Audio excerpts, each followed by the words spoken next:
Cultura FM apresenta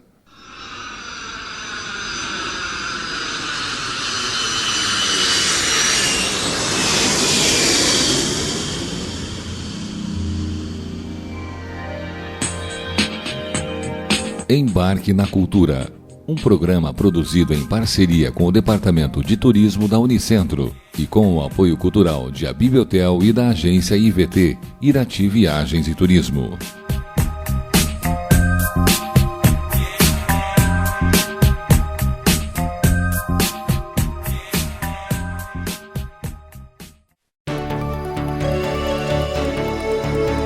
Viajar é preciso.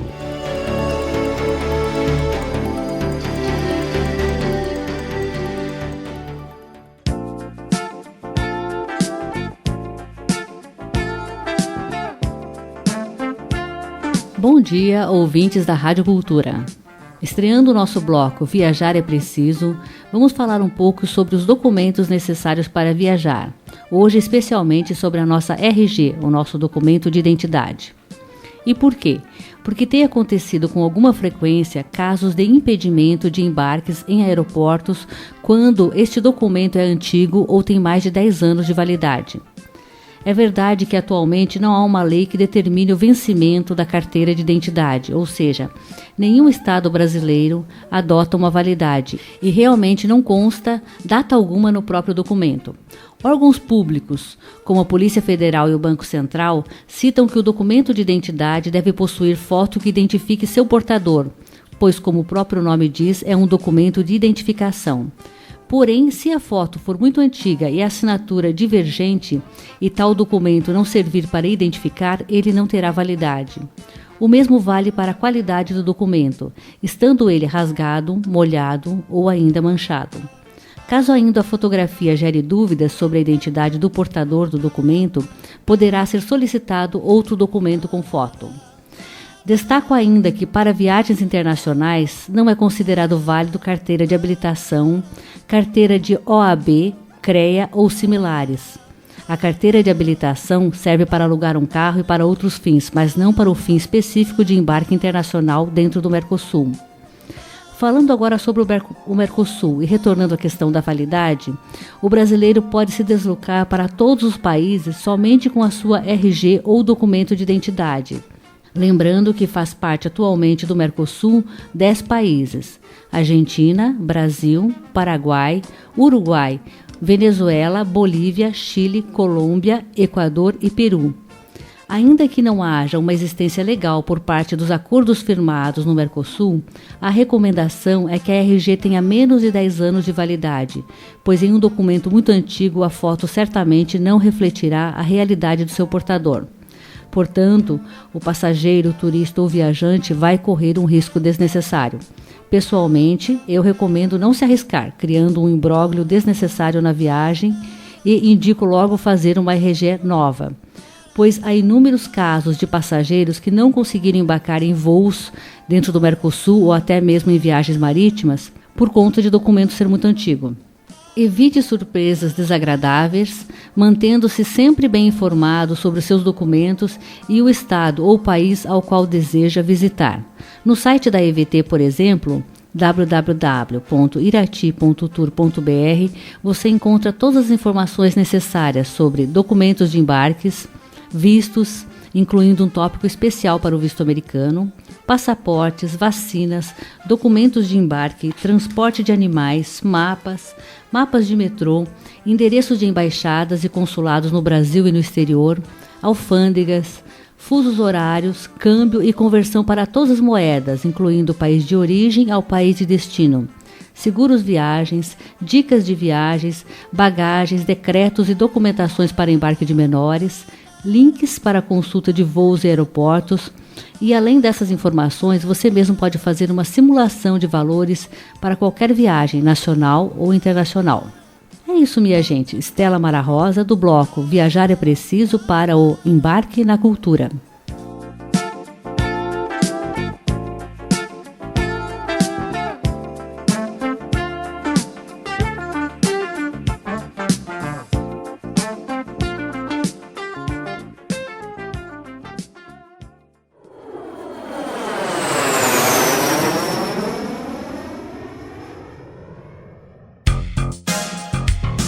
Viajando com a Cultura.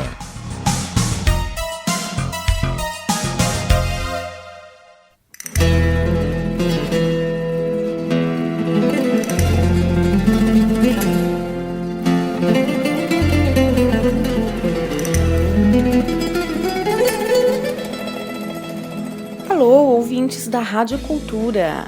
Eu estou muito contente de começar a fazer essa correspondência internacional para o programa de Turismo e Cultura e Turismo. Para quem não sabe, eu sou Poliana, sou professora do Departamento de Turismo da Unicentro e estou fazendo meu estágio de pós-doutorado aqui na Espanha. E então surgiu a oportunidade de trabalhar, né, com as informações de interesse do público sobre o continente europeu e particularmente sobre a Espanha, e eu fiquei muito animada e topei na hora. Então, para esse primeiro programa, eu gostaria de falar com vocês sobre um assunto bastante recente, um assunto quente, que foi a Semana Santa de Sevilha, porque a Semana Santa na Espanha é celebrada de uma maneira muito diferente daquela que a gente usa no Brasil ou em outros países da América Latina que eu já conheci. E particularmente a Semana Santa de Sevilha é considerada uma das mais importantes do mundo e a maior da Espanha. Por que me pareceu tão diferente? Bem, aqui eles não celebram na Semana Santa a paixão e ressurreição de Cristo, mas sim as virgens e padroeiras e Nossas Senhoras de cada paróquia ou igreja. Então isso realmente me chamou a atenção, haja vista pela importância que a própria Semana Santa, né, os acontecimentos da morte e ressurreição de Cristo, tem de importância para a Igreja Católica e para todo o cristianismo. Então, e aqui esse fato não é tão celebrado nesse período. A Semana Santa aqui, as celebrações, na verdade, elas iniciam no Domingo de Ramos e vão até o Domingo de Páscoa, e elas se dão na forma de procissões. Mais uma outra diferença nossa, né? Para nossa. As procissões, elas são grandes, quero dizer extensas, demoram em média 12 horas, já pensou? 12 horas de procissão, e elas têm personagens muito particulares. Primeiro que, vamos explicar por partes. Cada paróquia ou cada igreja tem um grupo que se chama cofradia, e são as cofradias que organizam as procissões. Essas cofradias, elas têm basicamente 3 personagens importantes, a saber, o pessoal que vai tocando, né, a banda, porque sim, as procissões são acompanhadas por umas marchas de Semana Santa, que eu não saberia explicar para vocês, mas são marchas. Inclusive o pessoal da banda usa roupas assim, até que lembram um pouco roupa militar. Também tem os nazarenos, que são os personagens mais emblemáticas mesmo, né, das procissões, porque eles usam roupas bem diferentes, assim, que para mim me chamou muito a atenção, que se assemelham muito às roupas do grupo da Ku Klux Klan americana. Dizem que a Ku Klux Klan, na verdade, é que copiou os trajes dos nazarenos. E os nazarenos, ao seu turno, eles têm esses trajes originados da Inquisição espanhola, ou seja, a gente está tudo no mesmo circo de horrores e medo, né? Então, além dos nazarenos das bandas, na verdade, existem umas personagens chamadas costaleiros. Os costaleiros são aqueles que carregam nas costas os 2 principais altares que cada cofradia leva nas procissões. Esses altares, normalmente um deles é carregado a imagem de Jesus Cristo, que se chama pálio, esse altar se chama pálio, e o outro altar, o mais importante e o mais venerado por todo mundo, é o das Nossas Senhoras, ou da Nossa Senhora daquela paróquia. São altares bastante pesados, são grandes, né? Vamos imaginar aí que de 2 metros por 3 metros, bastante ornamentado, com muito dourado, muita madeira. As imagens tendem a ser muito grandes e muito antigas. E elas são, principalmente das santas, são cobertas por mantos fartamente bordados, é muita riqueza. E cada cofradia demanda, em média, 70 costaleiros para carregar cada altar.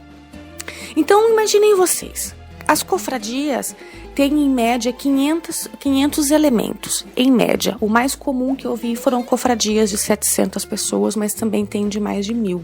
E todo mundo vai para a rua, na procissão. A procissão sai da paróquia, da comunidade, dá a volta no Centro Histórico de Sevilha, o que não é pouca coisa, uma vez que esse é o maior centro histórico da Europa, e entra até a catedral. E depois sai da catedral e volta. Por isso também é tão lento.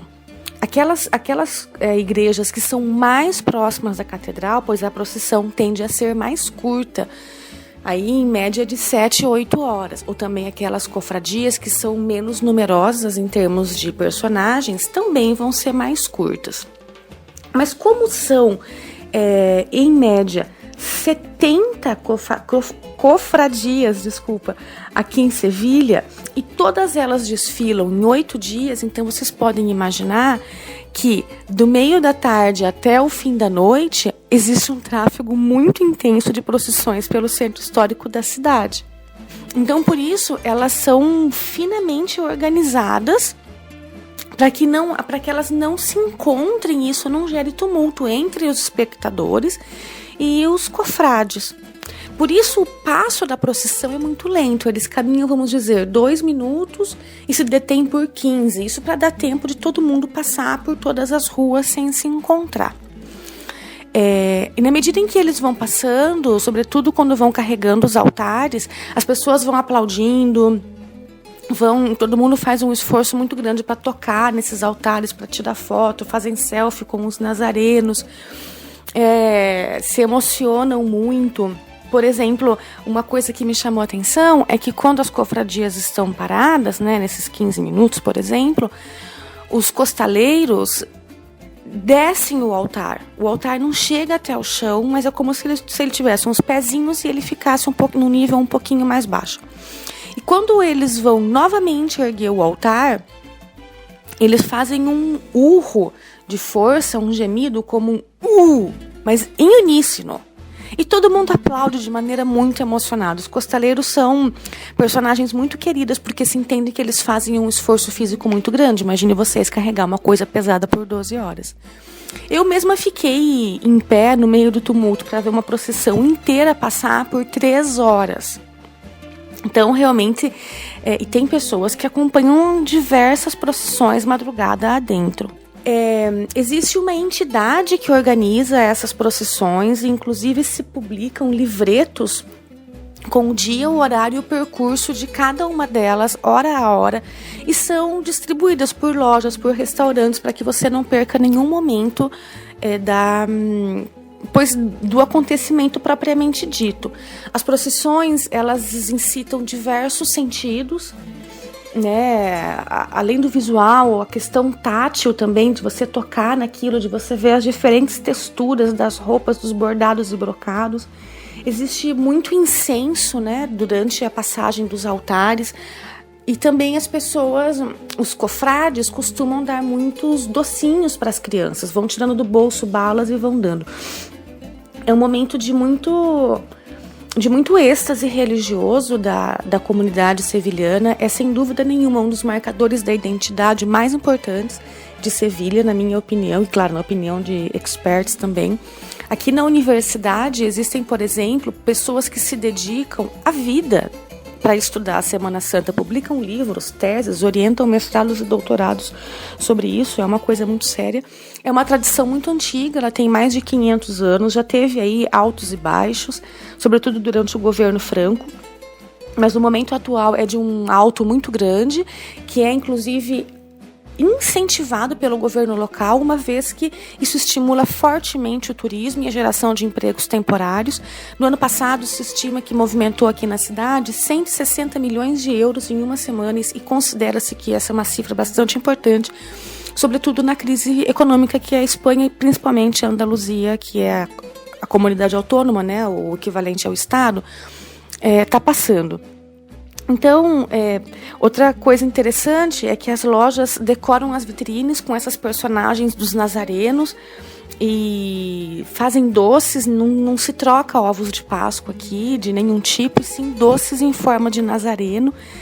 E é muito assim, se fazem campeonatos nas escolas de quem que faz a maquete de altar mais bonita, e isso é exposto nas lojas. Existe toda uma movimentação durante toda a quaresma em cima da Semana Santa, que ela é celebrada no país inteiro, mas na intensidade da Andaluzia e de Sevilha, não.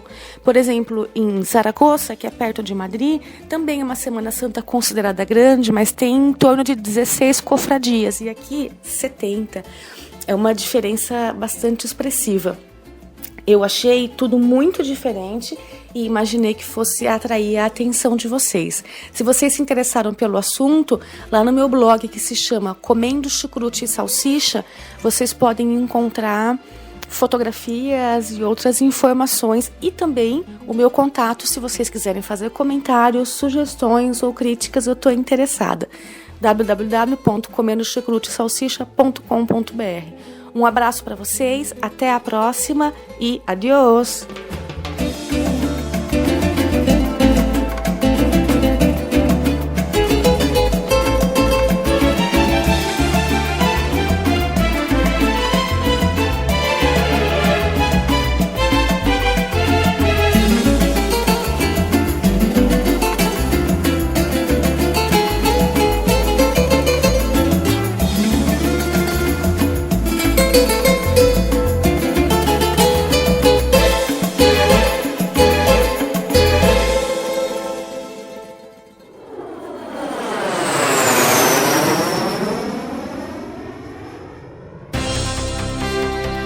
Profissão Turismo.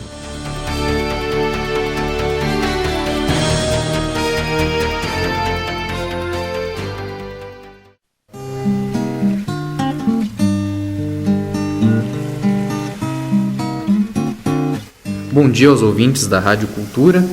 Nós estamos aí nessa primeira edição do programa Embarque na Cultura e também com a primeira edição do bloco Profissão Turismo, que faz parte desse novo programa. Estamos aí muito felizes com essa estreia e recebendo hoje, na primeira edição, a professora Vanessa de Oliveira Menezes, ela que é vice-chefe do Departamento de Turismo da Unicentro, Campus Irati. Professora Vanessa, sobre o que você vai conversar aqui com a gente de forma geral? Bom dia a todos os ouvintes. Eu vou falar um pouquinho sobre o turismo a nível mundial, a nível de Brasil, e sobre o papel do bacharel em turismo dentro desse setor. Legal. Dentro dessa discussão, professora, você acredita que o turismo seja um setor importante, tendo em vista o panorama atual do turismo no mundo? Sem dúvida, o turismo é um setor importante, é hoje o segundo maior setor da economia, só perde para a indústria bélica. São mais de 1 bilhão de pessoas viajando pelo mundo, isso corresponde a 1 em cada 12 empregos e corresponde à economia de muitas nações. Hoje, se você pensar em países como França ou Espanha, 20% de todo o PIB desses países está relacionado com o turismo. Então, é sim um setor importante e em crescimento. Muito bem, e em relação, falando agora em nível nacional, em relação ao Brasil, como é que você vê a magnitude do turismo? Ele tem essa mesma magnitude aqui no Brasil como ele tem no mundo, como você explicava há pouco? O turismo no Brasil tem crescido bastante. Hoje a gente recebe um pouco mais de 6 milhões de turistas estrangeiros. Só na Copa do Mundo a gente recebeu 1 milhão. E, além disso, nós temos também vários turistas nacionais viajando pelo próprio país. São 62 milhões de brasileiros viajando. Isso corresponde a 1/3 da nossa população. O que eu vejo é que nós ainda temos possibilidade de crescer mais, né? Mas para isso a gente precisa de 3 questões. A primeira questão da infraestrutura, porque a nossa infraestrutura ainda é precária, e quando eu falo infraestrutura, estou dizendo de uma maneira geral, desde a questão básica, como acesso aos destinos, como infraestrutura básica, iluminação pública, esgoto, até a questão dos aeroportos, dos portos, das rodovias, que precisa ser pensado. Um segundo ponto que precisa melhorar é a questão do marketing brasileiro, que a gente ainda bate muito na questão dos estereótipos da caipirinha, do carnaval, da mulata, e o Brasil é muito mais do que só isso. E o terceiro é a falta de mão de obra qualificada, que eu acho que dos três talvez seja o mais fácil de resolver a curto prazo, porque nós temos já vários cursos de turismo formando uma mão de obra preparada para atuar dentro do setor. Dentro desse cenário que você descreveu para a gente, como é que se insere um profissional de turismo, seja a pessoa recém-formada, seja aquela pessoa já mais experiente no mercado de trabalho? Como é que onde essas pessoas vão se inserir? O profissional de turismo ele pode estar inserido em várias áreas dentro da atividade. Ele pode trabalhar em empreendimentos turísticos como meios de hospedagem, agência de viagens, organizadora de eventos, transportes turísticos, mas ele também pode estar inserido na parte no planejamento e organização do turismo, seja nas secretarias estaduais de turismo ou se não em empresas de planejamento e consultoria turística. Então há um vário leque de opções para o profissional de turismo. Ele também pode estar inserido em áreas que não são do turismólogo, mas que estão relacionadas com o turismo. Aí a gente pode falar da recreação, da gastronomia, quer dizer, há realmente uma variedade grande de áreas na qual o profissional pode estar inserido. Professora, você como vice-chefe do Departamento de Turismo da Unicentro de Irati, em relação a tudo isso, como é que você avalia aí o curso de turismo na Unicentro? O curso de turismo na Unicentro ele foi aberto em 2003 e nós já temos 9 turmas abertas. É um curso matutino com duração de 4 anos. E nesses últimos anos a gente tem visto que o curso tem crescido. Nós temos visto que muitos dos nossos alunos estão empregados na área, em várias áreas, desde a hotelaria, agência de viagens, secretaria de turismo, tanto no Brasil como no exterior.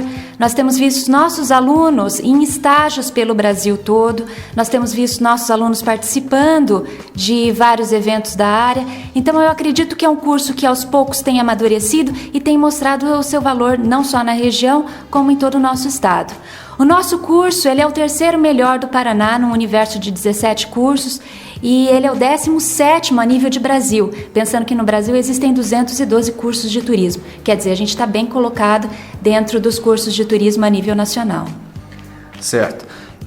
Tendo em vista, a necessidade de uma capacitação, como você falava anteriormente, e também essa inserção dos profissionais, dos formados da Unicentro no mercado de trabalho, como é que você vê a importância do estágio? Como é que é essa questão do estágio aqui na Unicentro? Como é que são propiciados esses estágios?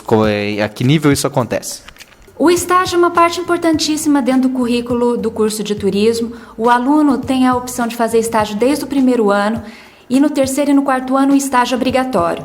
Para vocês terem uma ideia de como o estágio é importante dentro do nosso curso, no 4º ano o aluno tem um semestre inteiro para se dedicar ao estágio e ao trabalho de conclusão de curso que nós chamamos de TCC. Quer dizer, o aluno tem opções de fazer estágio e é importantíssimo para a formação dele. Como na sala de aula ele vê apenas a teoria do setor, os estágios são importantes na medida que mostra a prática do setor, quer dizer, então ele acaba tendo a oportunidade de ver os dois lados. E nós temos estágios em várias áreas, nós temos parceria com vários empreendimentos, e aí vão desde resorts, nós temos em resorts do Nordeste, resorts no sul do país, nós temos alunos trabalhando em operadoras turísticas de nível nacional, em agências de viagem, secretarias de turismo. Nós temos um leque de opções onde os alunos podem fazer estágio. Aí só vai dos alunos terem o tempo e a disposição para fazerem esse tipo de atividade. Mas está sempre aberto para todos os interessados. E lembrando que o estágio é uma prática obrigatória dentro do curso.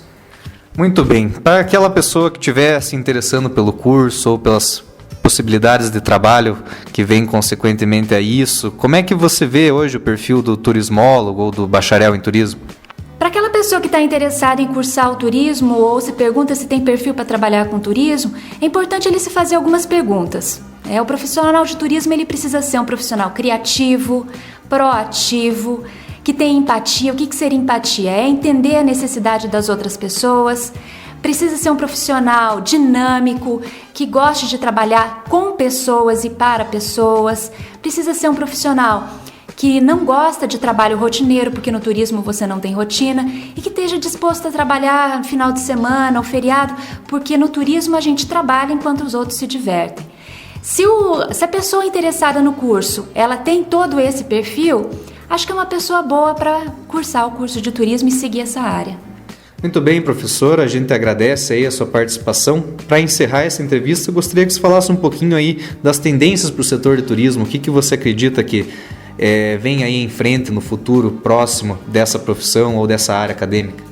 Como eu comentei anteriormente, o turismo tem crescido a nível mundial, mas também tem crescido no Brasil. A gente tem visto que esses mega eventos, seja a Copa do Mundo, seja as Olimpíadas que vão acontecer no ano que vem, tem trazido um grande contingente de pessoas para conhecer o país, ou os mesmos próprios brasileiros que estão redescobrindo o país. E essa grande demanda vai necessitar de mais profissionais e bons profissionais. Então, para isso, é interessante os alunos pensarem no curso que eles querem fazer, e turismo é sempre uma boa opção. Muito bem, muito obrigado novamente, professora, pela sua participação, e a gente vai encerrando agora esse bloco Profissão Turismo do programa Embarque na Cultura.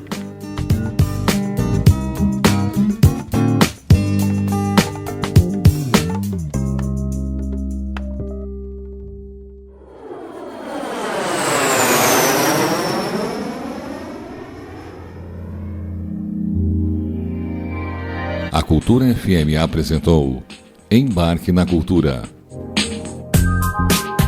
O programa que você ouviu é produzido em parceria com o Departamento de Turismo da Unicentro e tem o apoio cultural das seguintes empresas: a Bibliotel, telefone 3422-2500, www.abibiotel.com.br, e IVT, Irati Viagens e Turismo, há 15 anos deixando o mundo mais perto de você. Telefone 3422-2458, www.irati.tour.br.